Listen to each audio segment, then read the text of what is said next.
ये कोई पहली घटना देश में नहीं है।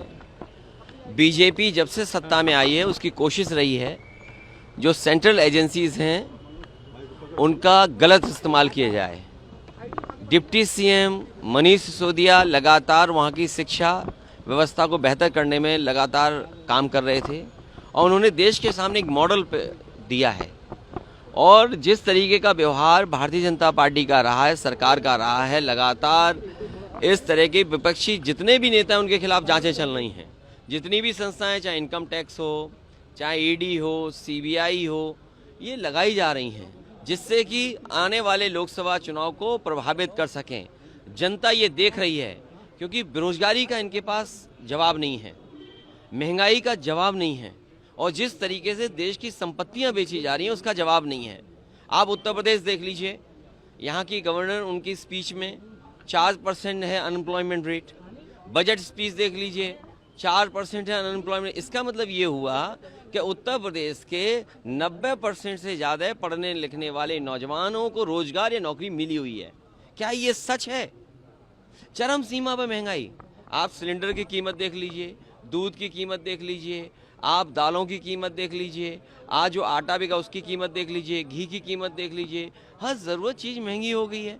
तो इसका जवाब जब भारतीय जनता पार्टी के पास नहीं है और जिसको भारतीय जनता पार्टी ने बनाया, दुनिया में पहचान दिलाने के लिए नंबर 2 तक पहुंच गए, आज 20 लाख करोड़ के घाटे में चला गया हो इंसान, इसका क्या जवाब है? अगर 20 लाख करोड़ की वैल्यूएशन गई है तो LIC जैसी संस्था का पैसा डूब गया, आपके स्टेट बैंक ऑफ इंडिया का पैसा डूब गया।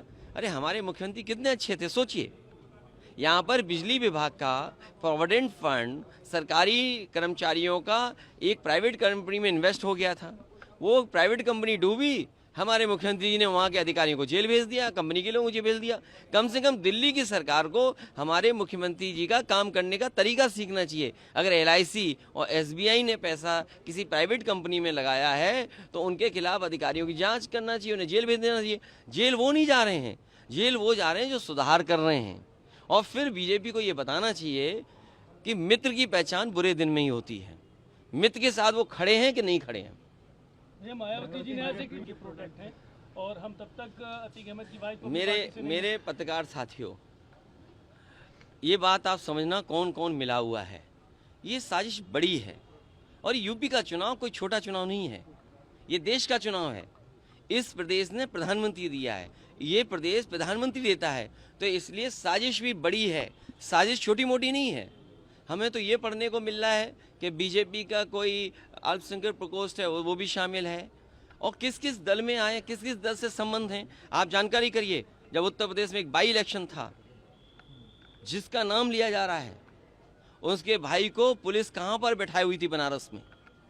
ये बड़ी साजिशें हैं पत्रकार साथियों, आप भी जानते हो कौन किससे मिला हुआ है, क्या तालमेल मिल रहा है। आने वाले चुनाव में मुझे उम्मीद है उत्तर प्रदेश की जनता ऐसे माफिया लोगों को, क्योंकि मुख्यमंत्री ने कहा है कि माफियाओं को मिट्टी में मिला देंगे। अरे माफियाओं की सूची तो आ जाए। मैंने सदन में मांगा कि टॉप 10, टॉप 100 माफियाओं की सूची जारी कर दे सरकार।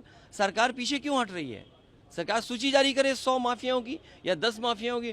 टॉप 10 माफिया, टॉप 100 माफियाओं की सूची जारी भारतीय जनता पार्टी को करना चाहिए। सुरक्षा मांगने के लिए सरकार से सुरक्षा देनी चाहिए सरकार को। और अगर कोई गनर लेकर के किसी की जान चली जाए तो सोचो कितनी बड़ी सुरक्षा और चाहिए होगी।